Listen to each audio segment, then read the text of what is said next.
Good morning. This is Richard Evans from Condo Hotel Professionals. The blog this week will be on analyzing the change in Expedia's collection model. I've put some assumptions up on a hotel, and let me jump to the highlighted area where we see in 2012 we have this fictitious hotel with an average daily rate of $186. And in 2013, you show an average daily rate of $197. Similarly, the RevPAR jumps from 141 to 149, and we're seeing differences with a big jump in average daily rate of $11 and of $8 in RevPAR. What if I were to tell you that you're looking at side-by-side comparisons of exactly the same revenues, same percentages, everything is the same, except the difference is that Expedia has changed its collection model. Let me go into that very briefly. Expedia, since its inception, I believe around 1999, and all the other OTAs also have been sending us what has been come to be known as net checks, where they collect gross room revenues from the guest, they deduct out the percentage that was agreed upon, and you get the net amount that's deposited into your bank.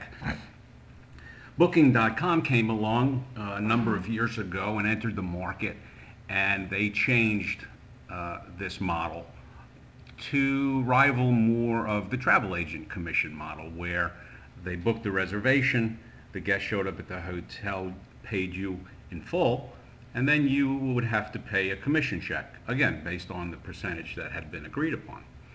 So after some problems with Expedia, with sales taxes with certain states, where the states felt that Expedia owed certain sales taxes, it appears that Expedia is finally adapting a model where it's pretty clear that it's the hotel that owes the sales taxes, and Expedia is only taking in commissions.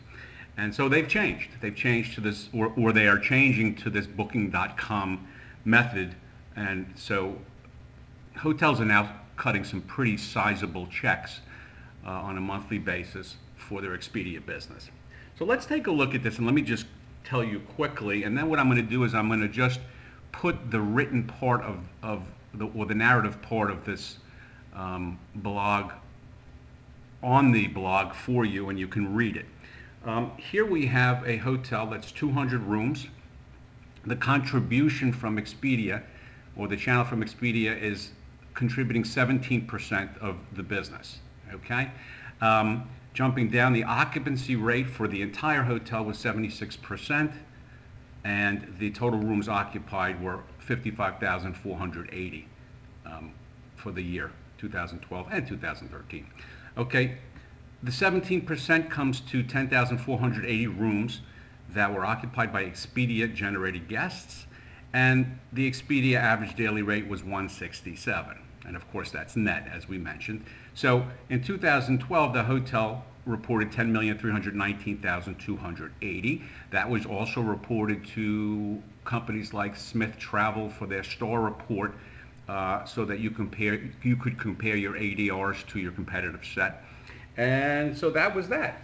Now 2013 comes along, and Expedia has said that what they're going to do is ask the hotels to pay a commission check rather than deduct from amounts collected. So here is how the calculation was done. In 2012, the gross room revenues and the room nights were 10,319,000 and 55,480. And that also, by the way, as I've said before, we're comparing apples to apples. Both these years are actually exactly the same, except for the collection method.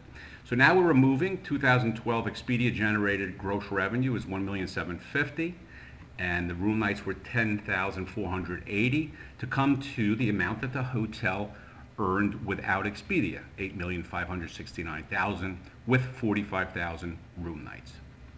From this information, we can obtain, or we do obtain, the ADR without Expedia was 190. The ADR with Expedia was 186, and the ADR for Expedia standing alone is 167. Okay, so now we move to step 2. We take the rate that was charged, the 167, and we add back the average commission that hotels paid. So the new rate now is 223, and that's the rate that you're collecting at your front desk. Okay, we simply multiply it by the 10,480 rooms that already occurred.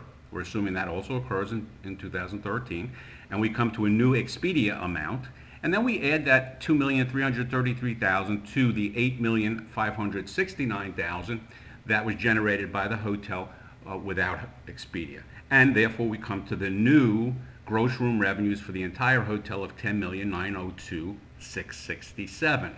And if you look, we then brought that up here to new gross room revenues, and you can see the new gross room revenues were 583,387 more than the gross room revenues last year. Again, remember, not really true, because your accounting department is paying checks for that exact amount of 583,387, so it's coming out, but it appears that you've performed considerably better year over year.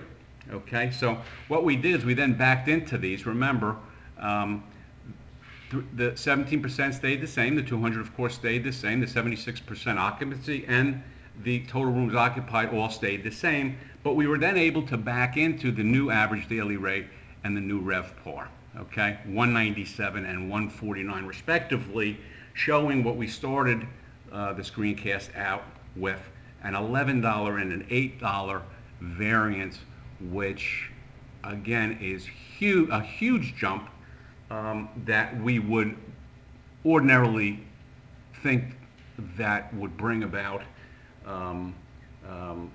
much more net income to our hotels, but again, it does not. I will get into the ramifications to the condo hotel owner, because their monthly or quarterly statement will change also. What they're used to seeing as gross room revenues will be higher, and their deductions coming out of gross room revenues to come to net gross room revenues will be also much, much higher, and that's what the percentage will be applied to. So that's it for today. If you'd like to read a little bit more about this, I am attaching the narrative, and hope you have a great day. Thanks.